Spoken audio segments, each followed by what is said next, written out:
அடுத்து ஒரு சூப்பர் ஹெல்தியான ரெசிபி பார்க்கலாம். இது ரொம்ப குவிக்காவே ரெடி பண்ணிடலாம். இது பண்றதுக்கு 2 முட்டையோட வெள்ளைக்கரு மட்டும் எடுத்திருக்கேன்.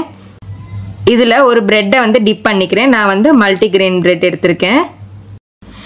எக் ஒயிட்ல நிறைய புரோட்டீன் இருக்கு. குழந்தைங்களுக்கு ஒரு நாளைக்கு தேவையான புரோட்டீன்ல பாதி புரோட்டீன் இதிலே கிடைச்சிரும் பெரிய குழந்தைங்களுக்கு. எக் வந்து டெய்லியுமே ஒரு எக் வந்து குழந்தைங்களுக்கு கொடுத்துக்கலாம். அவங்களோட வெயிட் கெயின் அப்புறம் நோய் எதிர்ப்பு சக்தியில் நல்லாவே ஒரு டிஃபரன்ஸ் தெரியும். டெய்லி கொடுக்கல அப்படின்னாலும் வாரத்தில் 3 தடவையாவது மினிமம் சேர்த்துருங்க. இது 2 பக்கட்டும் நல்லா டோஸ்ட் பண்ணி எடுத்துடலாம். இது ஃபிங்கர் ஃபுட்டாக கொடுக்கறதுக்கு நல்லா சாஃப்டாக இருக்கும். இன்ஸ்டண்ட்டாகவே ரெடி பண்ணிடலாம். குழந்தைங்களும் விரும்பி சாப்பிடுவாங்க. ஸ்கூல் போகிற குழந்தைங்களுக்கு மார்னிங் டைமில் ஒரு குயிக்காகவே பிரேக்ஃபாஸ்ட்டாக ரெடி பண்ணி கொடுத்துடலாம். ஸ்கூல் விட்டு வர குழந்தைங்களுக்கும் ஸ்நாக் டைமில் நம்ம கொடுத்துக்கலாம். நம்ம டிஃபன் பாக்ஸ்க்கும் வச்சு விடலாம். 1 வயசுக்கு மேலே உள்ள குழந்தைங்களுக்கு இது கூட நீங்கள் ஹனி சேர்த்துட்டு கொடுத்துக்கலாம். குழந்தைங்க ரொம்பவே விரும்பி சாப்பிடுவாங்க. இந்த ஹெல்தியான பிரேக்ஃபாஸ்ட் பண்ணுறதுக்கு ஒரு 1/4 கப் அளவு பாசிப்பருப்பை நல்லா வாஷ் பண்ணிவிட்டு மூழ்கிற அளவு தண்ணி சேர்த்து 2 மணி நேரமாக ஊற வச்சுருக்கேன். பாசி பருப்புக்கு பதிலாக நீங்கள் பாசி பயரும் சேர்த்துக்கலாம். இதை ஒரு பிளெண்டர் ஜார் இல்லைன்னா மிக்சி ஜாரில் சேர்த்துட்டு இது கூட கொஞ்சமாக இஞ்சி சேர்த்துக்கிறேன். இது கூட 2 பல் பெரிய பூண்டு, அது கூட கொஞ்சமாக கொத்தமல்லியும் கருவேப்பிலையும் சேர்த்துக்கலாம். நம்ம இந்த மாதிரி சேர்த்து அரைச்சி கொடுக்கும்போது நல்லா வாசமாக இருக்கும். இப்போ இது கூட ஒரு 1/4 டீஸ்பூன் அளவு சீரகம் சேர்த்துக்கலாம்.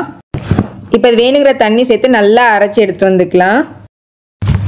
இப்போ இதை ஒரு பவுலில் மாற்றிட்டு இது கூட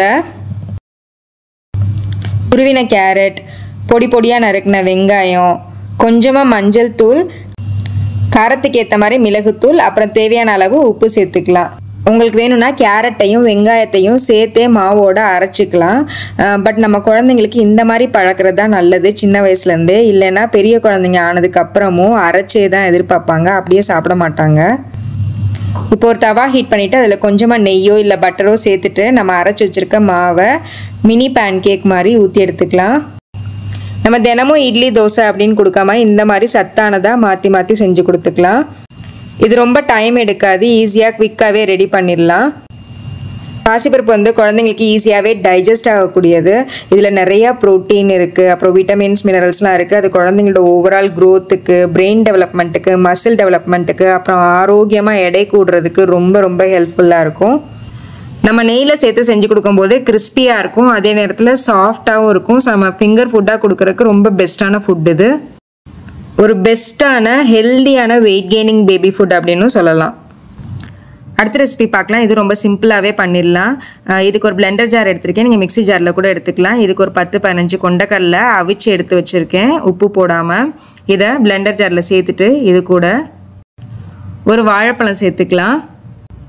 எந்த வாழைப்பழம் வேணாலும் சேர்த்துக்கலாம். சின்னதாக இருந்தால் 1 சேர்த்துக்கலாம், பெருசாக இருந்தால் பாதி சேர்த்துக்கலாம்.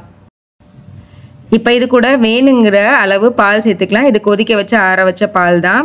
இதை நல்லா தோசை மாவு பதத்துக்கு நல்லா ஃபைன் பேஸ்ட்டாக அரைச்சி எடுத்துக்கலாம். இப்போ இதை ஒரு பவுலில் மாற்றிக்கலாம். மாற்றிட்டு இது கூட ஒரு 2 ஸ்பூன் அளவு ராகி மாவு சேர்த்துக்கிறேன். நீங்கள் ராகி மாவுக்கு பதிலாக சத்து மாவு இல்லை வேறு ஏதாவது சிறுதானிய மாவு சேர்த்துக்கிறனாலும் சேர்த்துக்கலாம். இது கூட கிஸ்மிஸ் பழம் குட்டி குட்டியாக நறுக்கிட்டு சேர்த்துக்கிறேன். உங்களுக்கு வேணான்னா ஸ்கிப் பண்ணிக்கலாம். இப்போ இது கூட வேணுங்கிற அளவு பால் சேர்த்துட்டு நம்ம தோசை பதத்துக்கு மிக்ஸ் பண்ணி எடுத்துக்கலாம். குழந்தைங்களுக்கு கொண்டைக்கடலையில் நிறைய ப்ரோட்டீன் கிடைக்கும். பால் அப்புறம் ராகியில் நிறைய கால்சியம் கிடைக்கும். எலும்பு தசைக்கெலாம் நல்ல ஒரு வலு கொடுக்கும். கொண்டைக்கடலை ராகிலாம் பிடிக்காத குழந்தைங்களுக்கு நீங்கள் இந்த மாதிரி செஞ்சு கொடுத்துக்கலாம். இப்போ ஒரு பேன் ஹீட் பண்ணிவிட்டு இதில் நெய்யோ பட்டரோ சேர்த்துட்டு குட்டி குட்டி பேன் கேக்காக ஊற்றி எடுத்துக்கலாம்.